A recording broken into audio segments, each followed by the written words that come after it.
முதுநிலை நீட் வினாத்தாள் கசிந்ததாக வெளியாகியுள்ள தகவல்களை மத்திய அரசு முற்றிலுமாக மறுத்துள்ளது.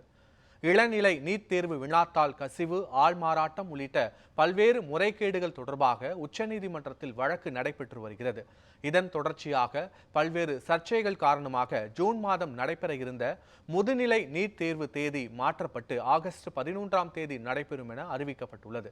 இந்த நிலையில் முதுநிலை நீட் தேர்வுக்கான வினாத்தாளும் முன்கூட்டியே கசிந்திருப்பதாக மீண்டும் ஒரு பூகம்பம் வெடித்துள்ளது.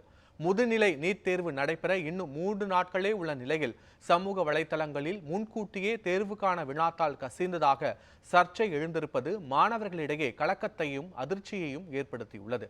அதே நேரத்தில் இந்த தகவல்களை முற்றிலும் தவறானவை என்று மத்திய அரசு கூறியுள்ளது.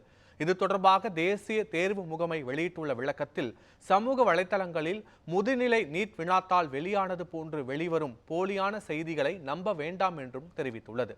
தேர்வுகளை ஏமாற்றும் நோக்கில் வெளியிடப்பட்டிருக்கும் இந்த தகவல் குறித்து உரிய முறையில் விசாரணை நடத்தப்படும் என்றும் கூறப்பட்டுள்ளது.